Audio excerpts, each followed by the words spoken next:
Alright people, super excited to finally make this video. I've got two iPod classics here. The one on the left was a 160 gig. Now it's flashed using an iFlash quad to 1 terabyte with a 3000 milliamp hour battery, and it's been weighted to match the original weight. Now this one I bought brand new back in 2007, but it's a 120 gig classic, and I saved up and I bought it brand new. The stock battery is shot, the hold switch is unreliable, and it's time to flash mod it. The parts finally came in, so I'm going to show you as best I can, as clear as I can, the easiest way to flash mod your iPod. So here's what you need. I'm going to basically tell you what to get because there's a lot of different combinations of batteries and iFlash adapters, etc. So I'm just going to tell you basically the easiest way to do it. Okay, basically the only real decision that you have to make is how much storage you're going to put in the iPod, and that depends on what iPod you have. So I will put a link, and maybe I'll throw the chart up here, to iflash.xyz website. They have a chart that basically shows you the limits of your flash storage based on the original capacity of the iPod if you're going to use the stock Apple OS. If you use Rockbox, you can surpass the limit. You have to look at that chart and pick the max amount of storage. So with that being said, that's the first thing you're going to need, is you're going to pick how much storage you're going to put in. The next thing you'll need is the actual SD card adapter. So everybody by now knows the iFlash. And so I'm just going to tell you to get the iFlash quad. Don't waste time messing around, seeing if you want the dual or the solo. Just don't mess with it. Just spend like $10 more or whatever and get the quad. You know, it's the thinnest one. It can fit 4 SD cards. Like, they're $50. So just own up and get the quad. The main reason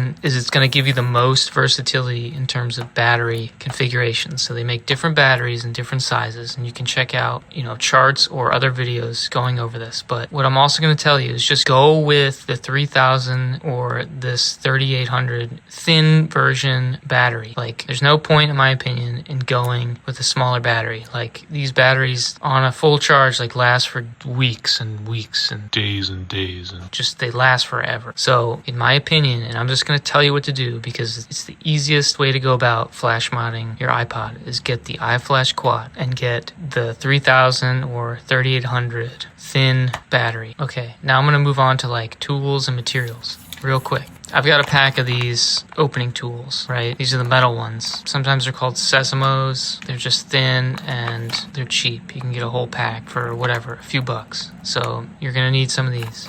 You may or may not need this, but I'm replacing the lock hold switch, so there's that. I've got Kapton's tape, heat tape for electronics. It's a good idea to pick up some of this.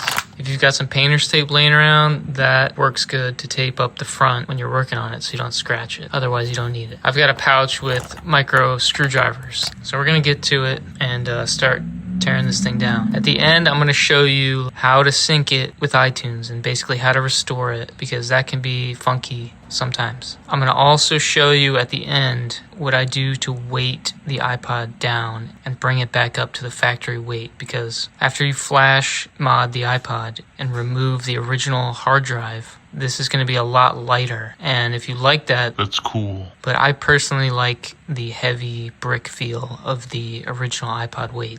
All right, we're just going to pop this case off.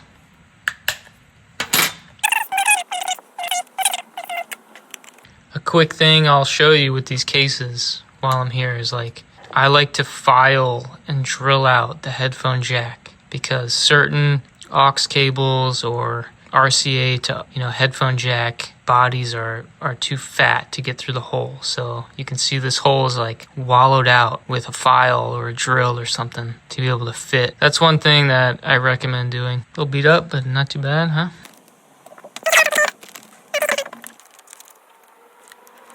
I'm just tearing off the excess or folding it back so I can get to the part where you stick the tools in. Alright, so there's different schools of thought when opening these. They are kind of a bear, but they're really not that bad. Opening the videos is a lot easier. I mean, you can usually just use one tool and just boop, and they just come open. These classics are a little bit more difficult. So now the one thing I'll say about these is they are thin, and they can be sharp. So be careful when you're using these, because sometimes you have to give a little bit of force and don't slip and cut yourself. Wear gloves or whatever, but examine these before you use them and know how you need to handle them. So if you're really good, you can be like a one tool kind of guy and you can get them up here in the corner and shuck them like an oyster. But I'm not that good, so I use the multiple tool approach where I find the clips in the chassis, wedge these tools between the clips and the backplate and get multiple, wedge points and work the case open like that.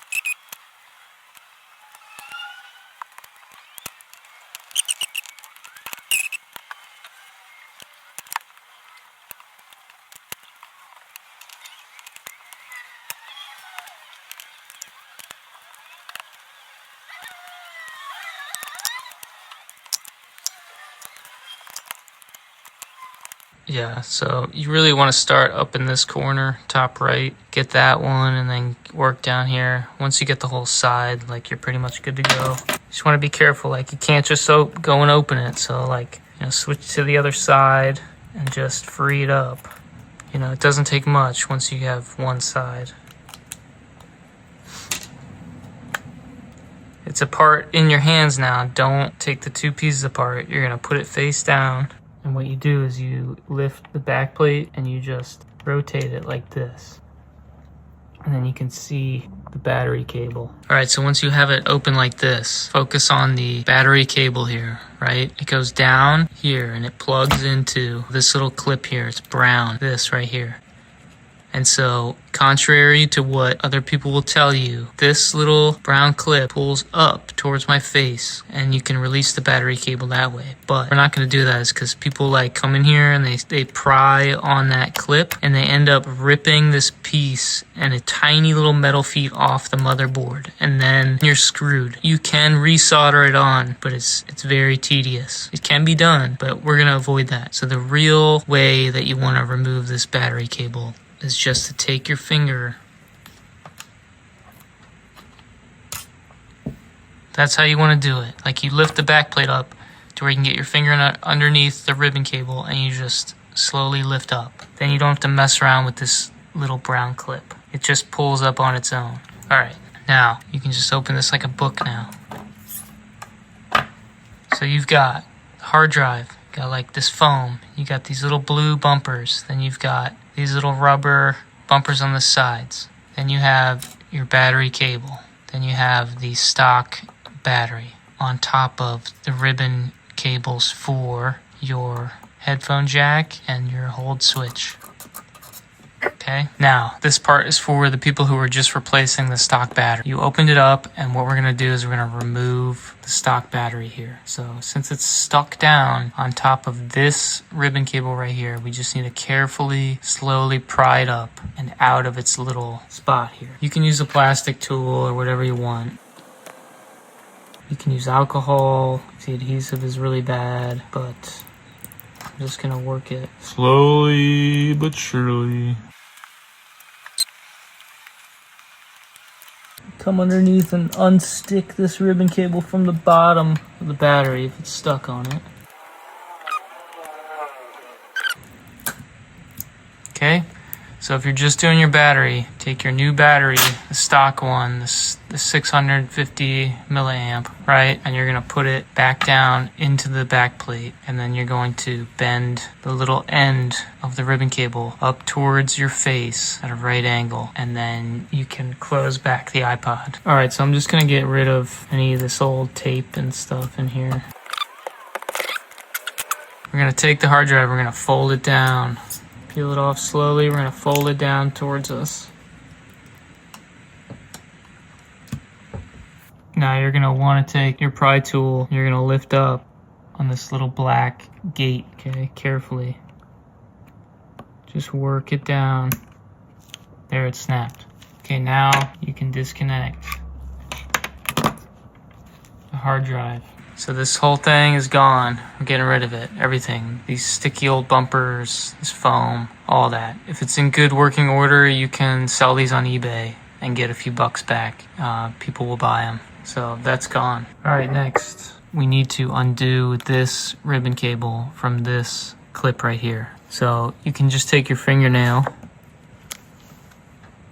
and you can see I pulled this brown gate clip to the right. So I'll push it back down. I'll do it with the screwdriver. So you just gently on this brown one, this tab, just lift it up like that. It's not the black side. Don't get confused. It's not this piece right here, because if you pry on that, you're gonna pull up and rip the tiny little feet off the board and you won't have volume in your ears. You can resolder that if you need to. If you're lucky, you can just press down on it and just heat up the piece just to reflow the solder if you're lucky. But again, it's this brown, the brown side, the left side here. Just pull that bad boy up, just click, and then just scoot the cable out to the left. Okay, now your iPod is in two pieces. So I'm gonna move this piece out of the way for now. Super easy. All you need to do to replace the headphone jack and hold switch is undo the little tiny screws. They are Phillips bit, a micro Phillips. This is there. That's what I have. And I'll link this set down below too. But there's one here. There's one hiding under this glue here if you have any glue from the battery. Okay, they're tiny, so keep track of them. And you can put them right in the back plate. Silver, and then it goes black here. And then there's one right here going down into the back plate. And then there's this black tape here. But all this is already loose, so it's ready to come off. That there, the hold switch, and the headphone jack has a little bit of adhesive under it, so you just gently pry that out. You know, of course, if yours is broken, you know, you don't need to be that careful, but I don't know. Be careful just for practice. Get a corner lifted, peel up this tape. Boom. Good to go. So you got that off, put that aside. So at this point, clean this up really good. So I'll be right back. You know, you can take off your bottom bezel if you want and get everything super clean. Of course, if you got a new backplate, it doesn't matter, you know, but I'm gonna reuse mine, so. Alright, I'm happy with that. Clean. So we're gonna reinstall the headphone jack and hold switch. This is a new one. This is the thin version. Make sure you get the right one. So if you have a thin backplate, get the thin headphone jack. Alright, get it to where everything is unfolded, nice and straight. I'm gonna stick it up in there. You can move the button like towards the middle, you know, to get it routed in the hole. And then there's like a little pin here, little stud, little plastic stud. It goes in a hole right there. Boom. And then you can fish the headphone jack up into its hole, you know, and pop that in, you know, for now. So we're gonna start again on the left. Now you can go ahead and take your old piece of tape, or if you have, you know, if you want to use new heat tape, or that's fine. And stick it down like on this little junction here. Just reuse that. So, okay, go back to your Phillips, and we're gonna start with the black. I like to put it on my tip first. Okay, silver was next. Alright, that one's going straight up here.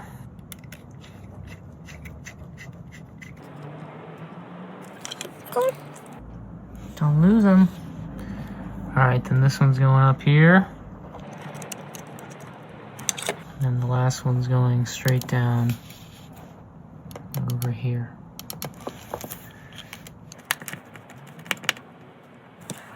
Alright, so if that's all you're doing, then I'll edit it to show you the reassembly. So, thanks. All right, so we're back with the two halves. Now, if all you're doing is a flash mod and battery upgrade, you're pretty much done. Do any cleaning you want to do now. So we're just gonna re-pop in this headphone jack hold switch. Get this reconnect. So just take the end of the ribbon cable, put a 90-degree bend in it, and you're gonna put it back where it came from. So make sure this clip here is still open. You're just gonna take your little bend and fish it back into that clip. Okay, even kind of push against it with the tool right here in the back of the clip. Then close the clip. Okay, now you're good. Your two pieces are back together. Okay, back to the iFlash. So here's the quad. So just go ahead and get the quad. Do yourself a favor. And get the quad. So this is going to take the place of your original hard drive disk. We're going to put the SD card in. I'm using this silicone power, V30, A1, i3, and I've had really good luck with these. These are really affordable, and I've heard about other people having problems, but I have not had a problem with these at all, flashing iPod. I recommend these. Open her up. So we're gonna pop this in. I'm gonna put it in this one.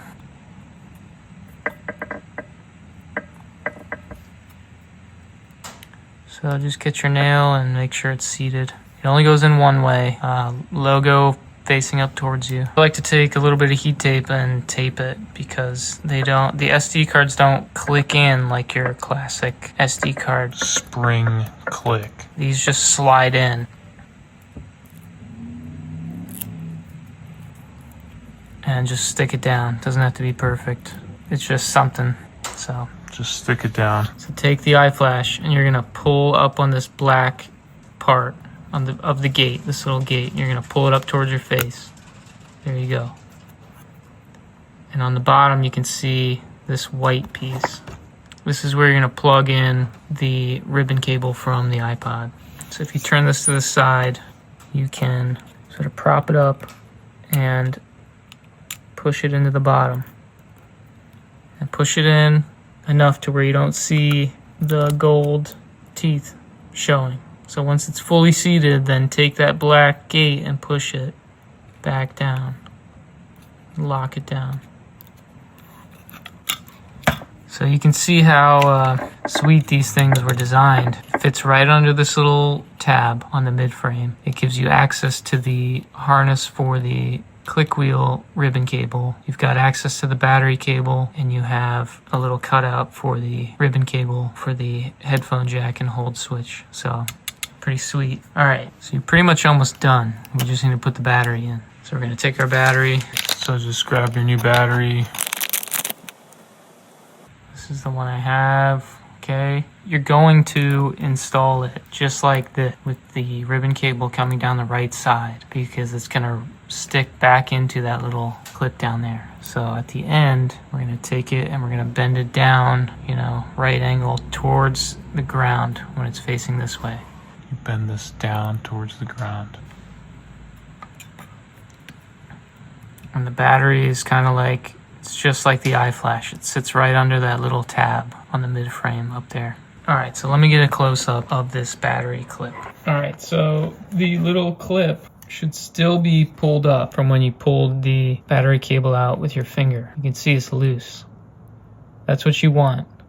If for some reason it's still locked down, I recommend getting a sturdy pair of tweezers and grabbing on either side and gently, ever so gently, rocking it straight upwards towards your face. And you'll know when you've pulled it up and unlocked it. Okay, with that being said, this is all loose, right? So all you're gonna do, you're gonna take your ribbon cable and you're gonna stick it down in this clip. It doesn't go down very far. You'll almost think that you haven't pushed it down far enough, but it'll bottom out and then hold it in place. You're gonna take your tweezers or your tool and you're gonna push down on the brown part of the clip.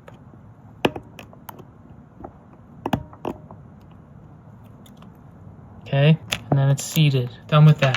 You could technically put this back together, but you don't want to do that. What you want to do is you want to check to see that everything's working. So you want to you can just bring this back over and just leave it open.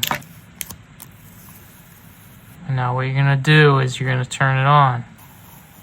Okay, so I turn it on.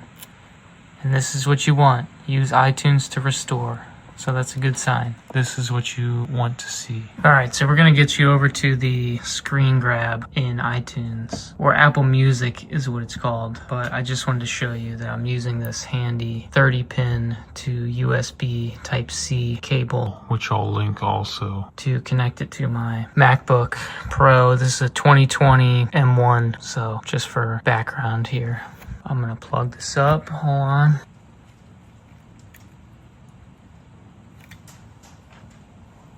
Plug it in, you get that. Okay, you get that over here, and then I'm gonna join you on the screen capture. Once you plug the iPod in, this is what you're gonna get. Your Mac has detected an iPod in recovery mode. You must restore this iPod before it can be used. Click OK.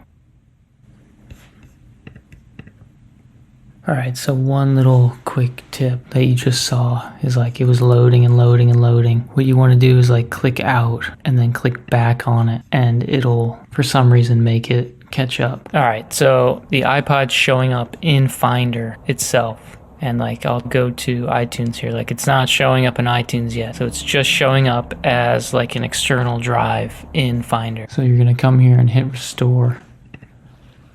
Are you sure you want to restore to its factory settings? Everything will be erased. Yes. And you must be connected to the internet to do this. So click restore. Alright, it's a little tricky with the Apple Silicon laptops, but you'll have to try a combination of restarting, unplugging the iPod, and resetting the iPod using center button and menu. Hold center and menu,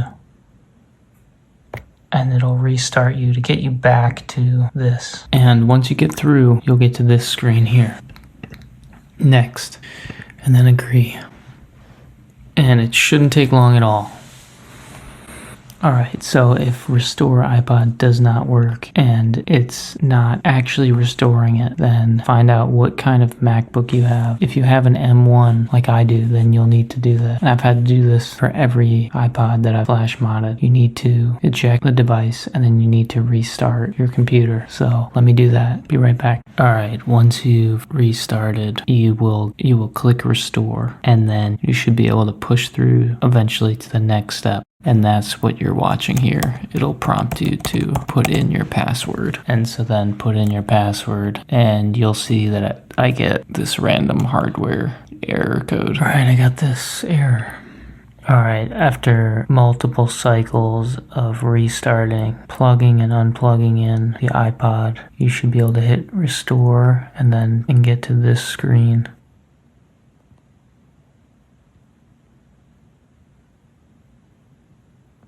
Your Mac is restoring the software on this iPod. I'll give it a minute. Okay, that zebra striped bar on the bottom might just go on and on and on and on and never progress. And that's what mine does. So if yours is doing that, give it maybe 5 minutes and then unplug it. And then you'll see what happens when you do that. It never told me that it was done, but I unplugged it when it still had that zebra stripe bar at the bottom, and this is what I get now. So I'm going to plug it back in.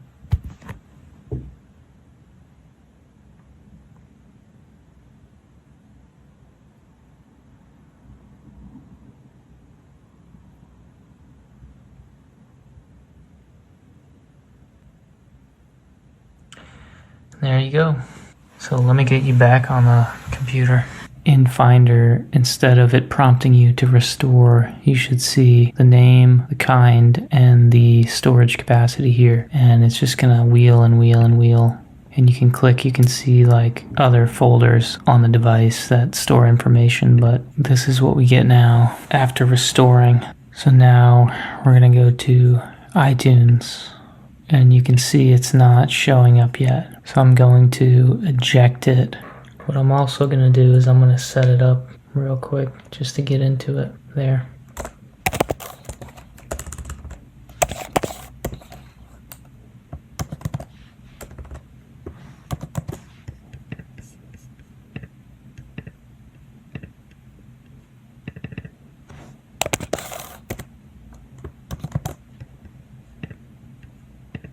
Okay, so we're back. We had to do one more restart, and this always happens to me with this M1 MacBook and these iPods. The iPod will restore, and it turns on, and it's full color on the iPod, but then it will not show up in iTunes. So then you have to do one more restart. But what happens is you eject it, and for some reason, it will prevent the computer from restarting. So you'll go to restart, and you'll get a message that says, your Mac is still using a device in the sidebar and you can't restart, so you're stuck. So what you have to do is you have to hold the power button and physically shut off the machine and then turn it back on. And then for some reason that works and it now shows up in iTunes. And so you can click it now here and then it'll do this. This is open in another window and then you have to click out of it and then click back into it. And it says use Finder to finish. And then this is how you know you're done. You get this screen and then you gotta go get started.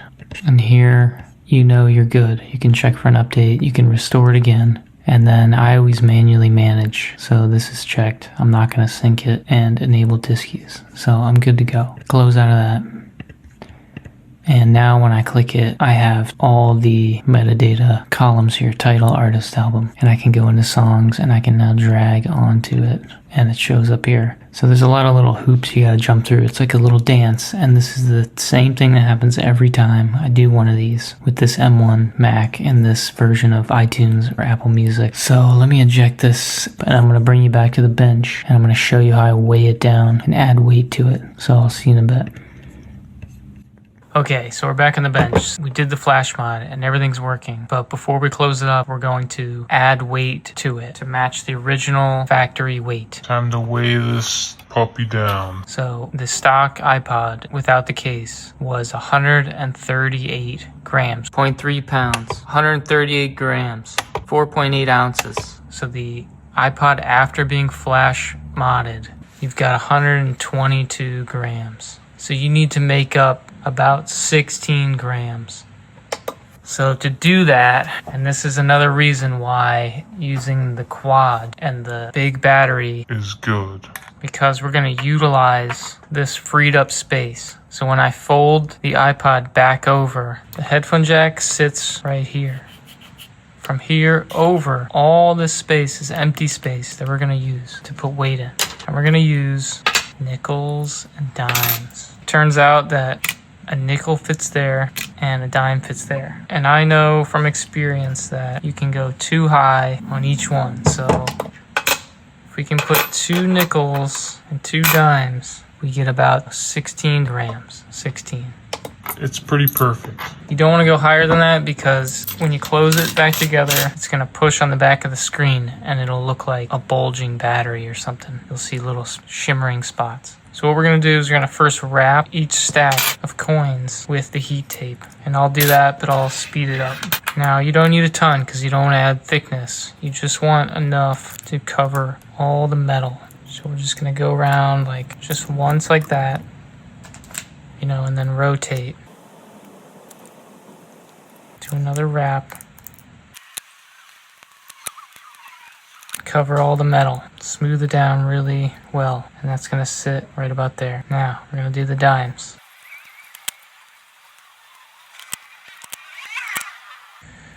Alright, you're all wrapped and you're all smoothed out. That's going to sit like right there. Yeah, so really it's the IFLASH that, you know, is your lower boundary. So since the IFLASH is cut right here, you can bring the nickels down to where they're kind of touching. So you've kind of got this angle here going on. Be enough room for the hold switch.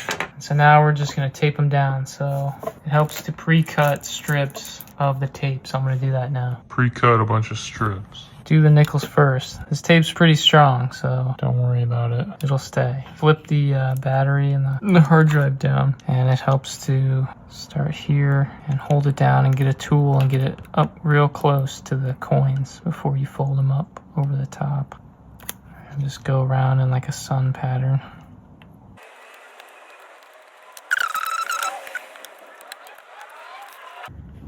You know, if you're good, you can get one right up. Get one right up in this corner here. And you can see, like, it's not going anywhere. All right, cut some more strips and do the dimes. All right, so they're gonna sit right against the nickels. So you can start by just taping it right to the nickels. All right, hold her back up and then we'll check here. Should get, there you go, 136, 2 grams. He won't really know. You won't really notice. So there you go.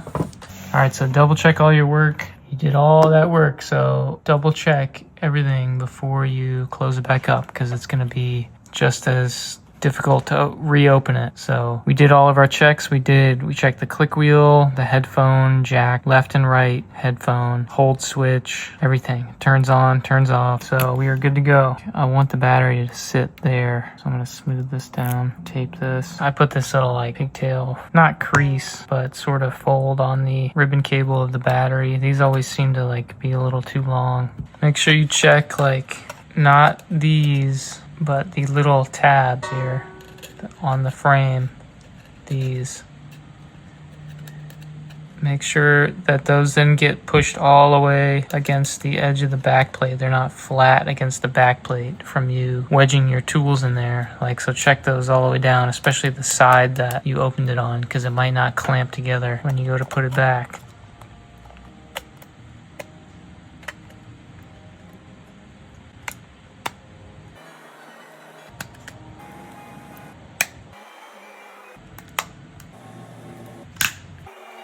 Now, one thing about reusing your backplate, like I did, is that, I've had this thing open a few times now, so it's definitely deformed enough to where I've got a little gap and stuff. So don't expect like an immaculate fit if you're reusing your backplate. Like for me, what I would want to do is get another backplate, and that would take care of it. So you can get new faceplates and backplates. So for this one, like the faceplate isn't that bad, But I'll probably consider getting a new backplate just to get the fit a lot nicer, and try to keep your original click wheel if you can, because I think they're much higher quality. They might even be metal. I'm not sure. It's been a while. But the new ones that you get are plastic, and they're, in my opinion, not as good. that's it. Go to settings here. There you go. That's my name. 128 gig, 115 gig free out. There you go. Pop it back in the case.